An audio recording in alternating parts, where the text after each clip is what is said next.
CAPSI podcast series. CAPSI, building a culture of effective giving and corporate social responsibility.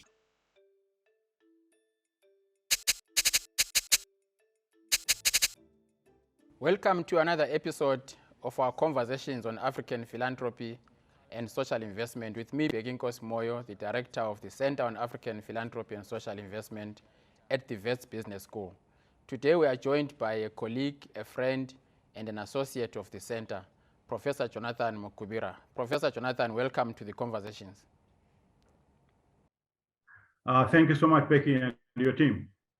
Thank you so much for joining us. And let me just read a bit about yourself. You are a professor of development studies, and you are currently the deputy vice chancellor at the Malawi University of Science and Technology. You've also been a research associate in the Department of Development Studies at Nelson Mandela University in South Africa, where you taught between 2014 and 2017.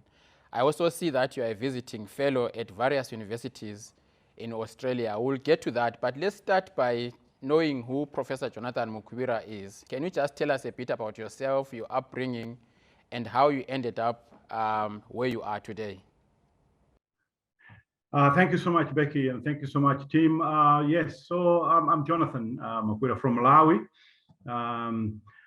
And I find myself in this position after a long journey. It's been a winding journey because my career started as a primary school teacher, a secondary school teacher, a teacher trainer, and I've done lots of things as a curriculum developer, researcher at Malawi Institute of Education in Malawi, and then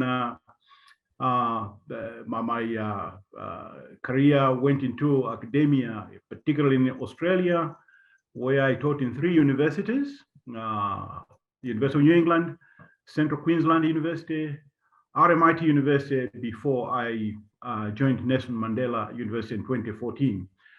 So, but home is home. I find myself back home, full circle in this particular position. So that's brief about me. But otherwise, I come from an education background, have worked in the NGO sector. In particular, I think this is very important, that between 1998 and 1999, I worked for the Council for Non-Governmental Organizations in Malawi, Kongoma, and it's an umbrella organization. This is where I got motivated and shifted from focusing on pure education issues into development-related issues. Specifically, my doctoral thesis was looking at the role of non-governmental organizations in development, with a case study on looking at how they provide basic education in Malawi. So that's how I found myself in the development studies space, if you want to call it that way. Great. I'm actually excited to hear that you worked at Kongoma because, as you know, I mean, we can look back as far as the early 60s when Africa was decolonizing and the role that civil society and non-governmental organizations were playing. And fast forward to the time when all our countries were liberated and with democracy. And all of a sudden, civil society gets to be viewed differently by the state. It gets to be repressed. It gets to be regulated. And you know, over a couple of years, we've seen mushrooming of laws that are targeting non-governmental organizations. Would you have some insights to share around the state of civil society in Malawi, in particular around the time that you were working at Kongoma and some of the laws that could have come into place during that period? Yes, in fact, it gives me a bit of reflection because I took a leave of absence from my work as a curriculum developer, as a researcher, because at one particular point, I worked with late David Fight, who also was a development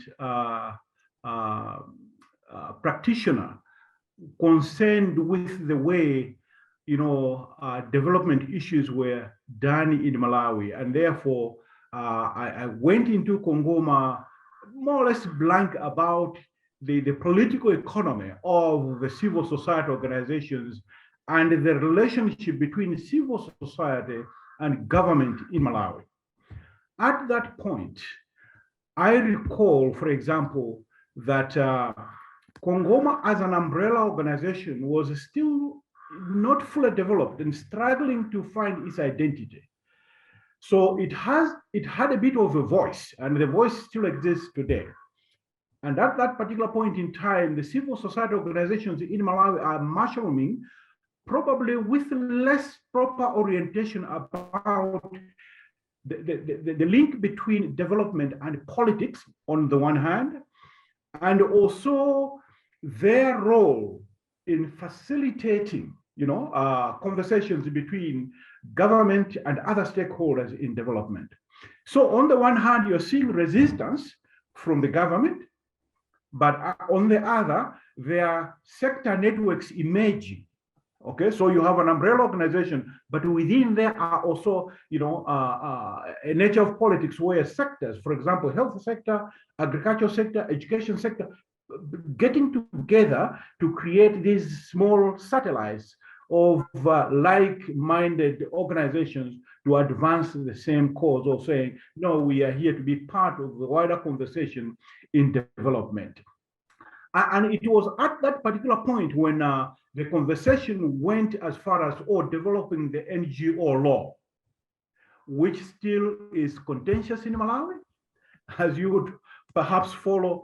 But overall, we have seen an increase in the number of local organizations, well-established NGOs, as well as international NGOs. So currently there is a fully developed an umbrella organization with its own identity, but also playing that role in advocacy in particular, because at a particular point in time, it was more advocacy NGOs that sort of irritated the government, and they continue to do so. But when you look at that, that's exactly what civil society are there for, to ensure that you engage in a conversation. It may be heated conversation, sometimes uncomfortable, but then the balance between these conversations is exactly what makes a country a more democratic dispensation, more to say. Great. And so, I mean, today the debates are around whether or not the space for civil society is shrinking or closing. And there are schools of thought that say, actually, it's not just shrinking, it's also shifting. What is your analysis today of the state of civil society in Malawi? Yeah, you're right that there are several theories that I imagine. The shrinking of civil society space in Malawi, I wouldn't say that it is shrinking, because I think it's the shifting of the government ideological space to say whose legitimacy is it that you can say, okay, we want this to be done in 2 weeks. Okay, so on the other, so it's a question of whose space matters, who has a voice, who is a legitimate organization in the whole of this. So on the one hand, you have government which says, we are here because people elected us to lead the country. And you are there more or less contesting the same space where you don't have that public legitimacy to be there. And this creates a bit of tension and misunderstanding. And at the same time, this is where now I see civil society at times going a little further than perhaps focusing on some spaces where they can play that catalytic role to inform, bring awareness to the public on the role of civil society and the role of government on the other hand. But as you would expect, when these things are happening in the context of development in courts, it becomes a political issue. So on the one hand, you have government politics colliding with civil society ideological politics. And this requires constant negotiation. Now, I want to underscore this point, constant negotiation. Now, if an approach of confrontation is applied by civil society, it is obvious that government will apply its own rules and laws that govern a country. And this is where most civil society organizations have to understand this politics, where we say, here's a government elected by people. That's a nature of politics. Where can we negotiate and contribute? Point being that I think there is an approach, confrontational approach, which doesn't help much. And there is that of saying, look, we appreciate you are a legitimate government, and where can we come in and contribute to the national agenda, development agenda? This is what is a little murky in our country, but slowly I think the awareness is increasing, where the civil society organizations are really finding their space, but still just a little more refining to make sure that on the one hand, they grow, on the other, they are not diminished. That's the negotiation that needs to be understood both by government as well as civil society, because civil society, by the way, is there to stay. Yeah. So listen, Jonathan, I actually didn't want us to talk about civil society.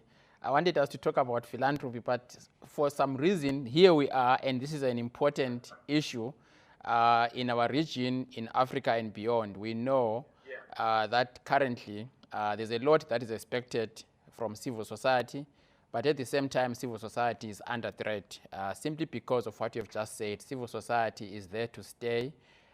Its role is to speak truth to power. Its role is to continue democratizing the space and making sure that our governments actually deliver what they ought to do because they are elected. You are the first academic that we're speaking to on this episode, and I'm tempted to actually even ask you deeper questions around the state of governance in Malawi, both from a political and economic point of view. Okay, Bheki. Well, Malawi is a sovereign country with its own governing rules. Currently, I would say Malawi is not doing badly because there is that space which is allowed for other actors to voice their consent freely.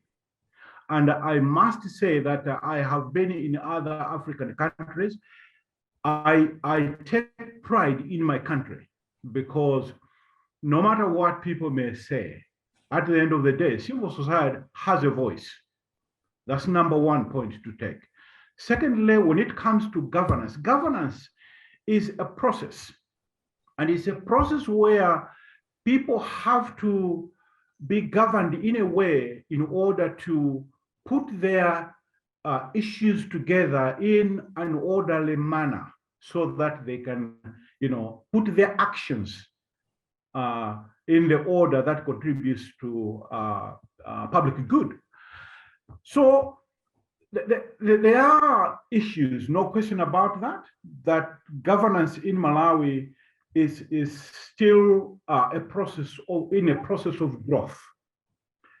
Regimes come and go, and every regime has its own space and the ideological position to deliver. And other actors come in. For example, international donor agencies are here in Malawi, and they have their own agendas that they want to, of course, advance in trying to improve the governance system of a country. And of course, that has to be negotiated by a legitimate government, as we have in Malawi. And if you look at that, then you have a third sector, which is what we are talking about here, also saying we have a part to play. All these actors have to be governed in a way. Now, one thing that I would like to establish is that whatever the case is, at the end of the day, all these other actors, whether we call them third sector or the private sector, have to add value to what the government does. And again, that process has to be governed by rules and regulations, which have to be followed. Any departure from that is what makes the whole thing a little more difficult to negotiate with the government. But overall, my answer is, I think the state of governance in Malawi is reasonably good. It is good, in fact, for me. Great. And then you categorized NGOs at some point as moral crusaders in the book that you published in 2014.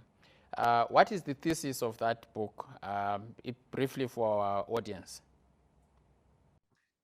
Yes, so I struggled when I was conceiving this particular project because on the one hand, when you listen to the voices of NGOs, or if you want civil society, there is a moral drive for a just world.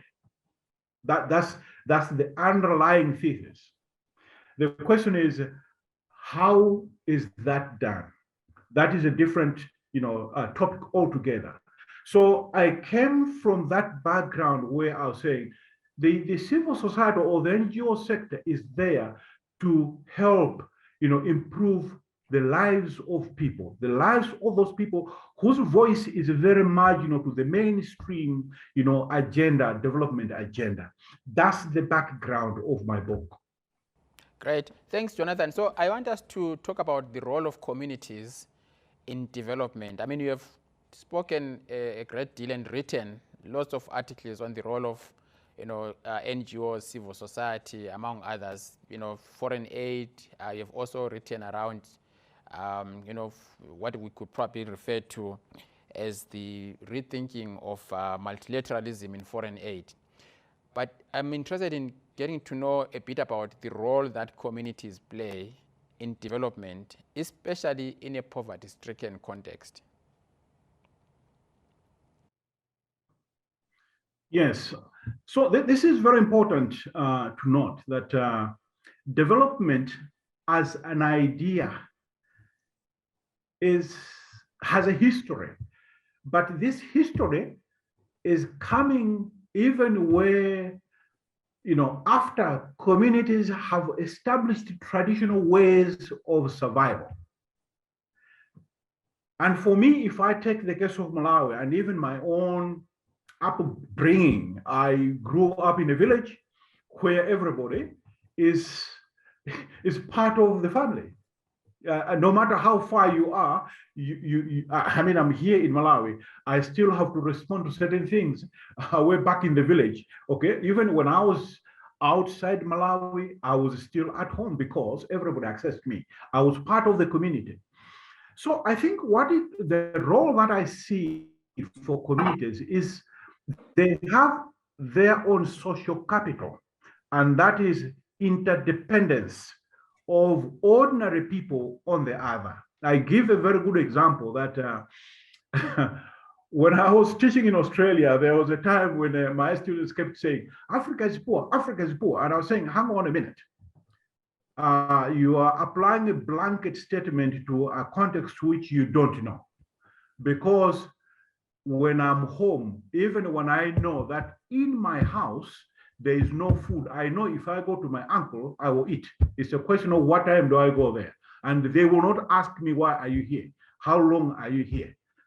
That is missing in the Western world. And that's how communities exist, survive, and thrive at the same time on social capital. In other words, the interdependence on each other is what defines a community.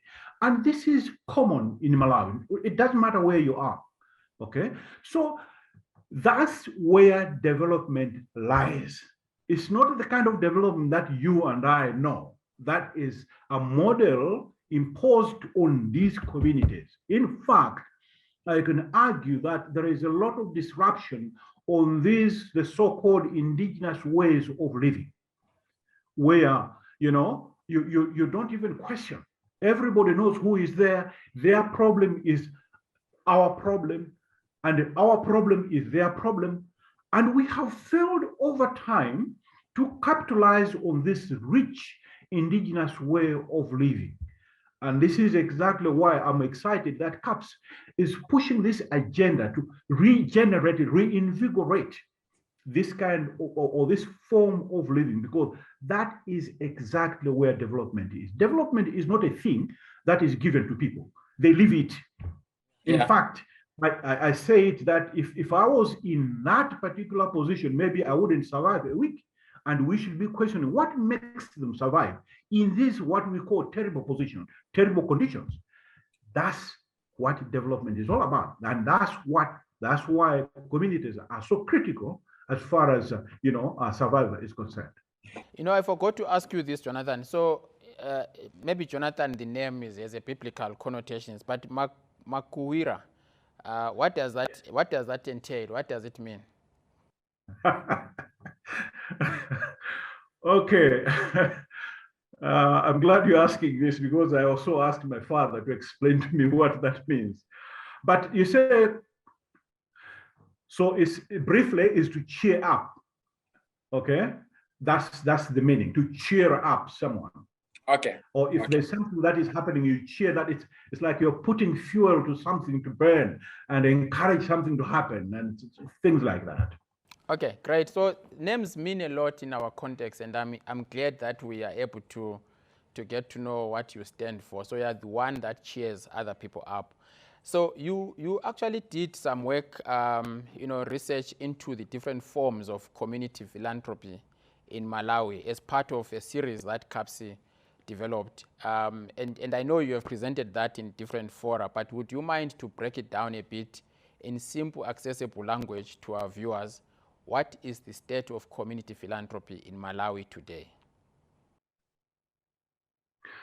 Yeah, so indeed I did. And, I learned quite a lot, to be honest with you. Sometimes we miss things because we want to go abstract. But this study revealed to me 3 things, if not 4. Number 1 is to appreciate the potential people have and the desire to survive even in very difficult conditions. Number 2 is about organization, and that is community organizing, how communities organize themselves to do something good, but there are limitations. And thirdly is where now they look out to say, we have a desire to live our better lives, but we have these limitations. Who is out there to support? Fourthly is, having acquired the support, what next? So let me just expand this. The first aspect is in Malawi, the state of community philanthropy is there everywhere. Ordinary communities, through the church, through community-based organizations. There are lots of youth-based organizations in Malawi, and women organizing themselves into, for example, village banking to tackle some basic development challenges. And it's all across the country. And that's the good part about Malawi, because like I said earlier, it's about social capital. It's about saying, I don't want to see somebody suffering because their suffering is my suffering. So like we normally say in our theory, I'm a brothers or sisters keeper. You'll see that across the country in Malawi, but also the role of religious organizations, secular organizations, pulling their resources together. Over and above that is how this can be harnessed. And this is where the challenge is, that while the potential and the desire is there, there are limitations. But you and I know that you can't do certain things if money is not there. So that's one aspect that I have noted in this particular research. But overall, I can say that in my research, you see this community philanthropy, in whatever way you want to define it, clearly functional across the country, different levels and different categories of people taking part in. But maybe the issue that I have noted not maybe. In fact, what the study revealed is still the need for these initiatives at the community level. Great. Thank you, Jonathan, for that summary. And I think that it will be useful for us as we go forward to do more of that kind of research, because yours was one of the pilot studies in the country, and we will need to do more so that we can understand fully the ecosystem, but also how philanthropy from a community point of view impacts on development, because that's one of the constant themes in your writing. But how did you end up in philanthropy yourself?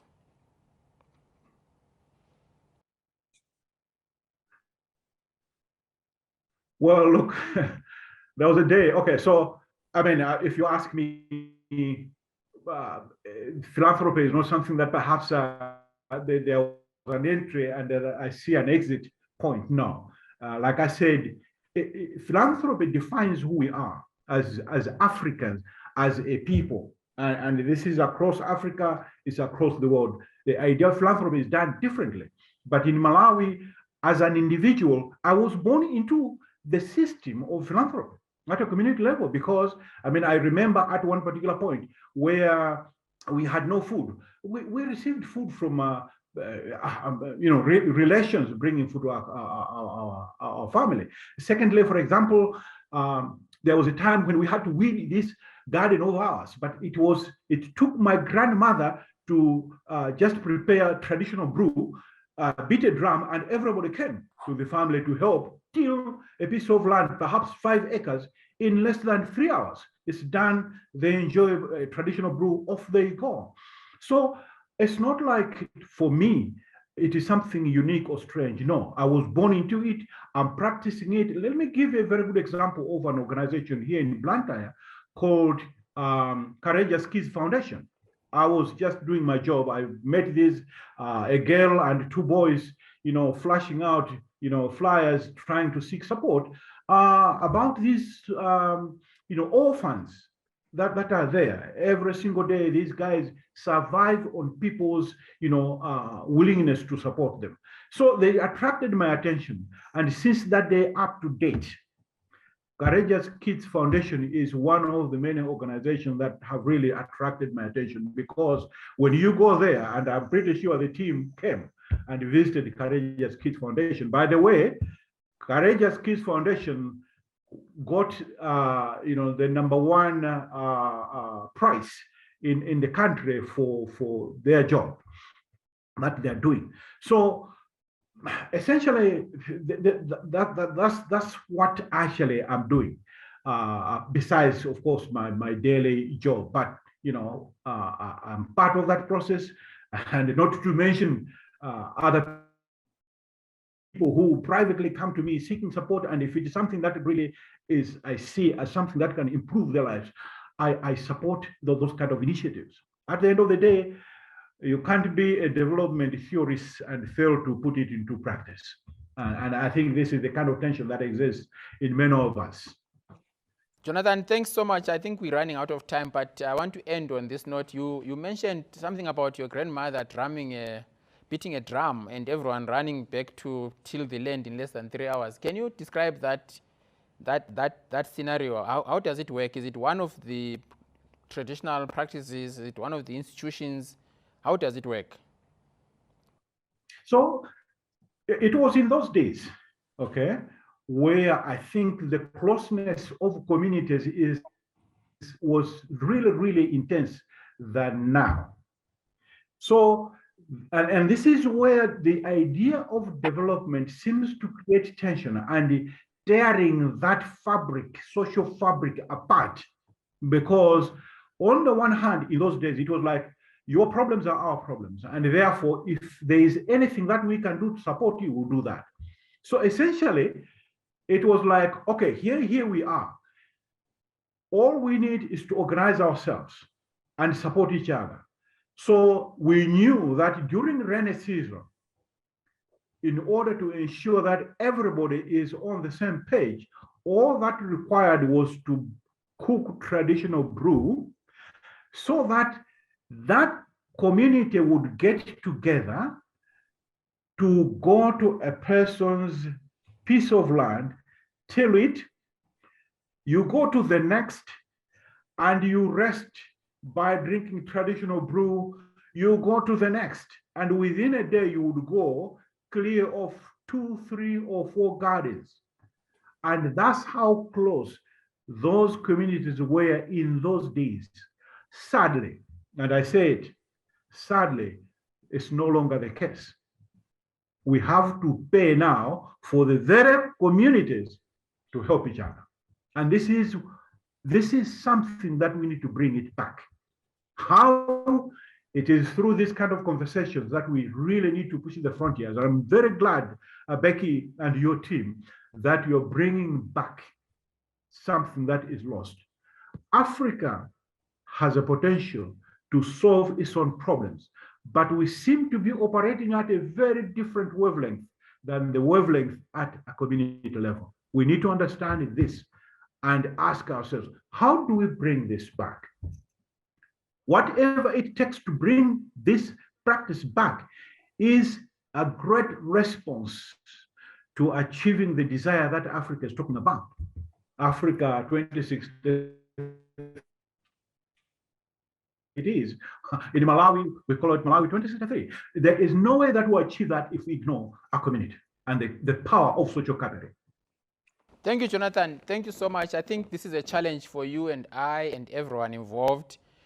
Maybe we should do something in Malawi to see whether we can revive some of those practices. And we can just start in one community, in your village. We can start in your village and just work with a few communities and see whether we can revive, especially this particular traditional system that you described, because it exists everywhere in other countries as well. I think in my community, we would have called it Ilima, where we actually just go and do one field at a time. And at some point, we would have plowed the entire community. So I think we should try and revive that. So thank you so much, Jonathan, for joining us, for taking time out of your busy schedule. I want to use this opportunity also to thank you for taking part in most of our initiatives, whether it's our PhD seminars, research. I mean, you are one of our research associates. So thank you so much, Jonathan. That was Jonathan Makuwira, the current Deputy Vice Chancellor at the Malawi University of Science and Technology. Thank you for watching.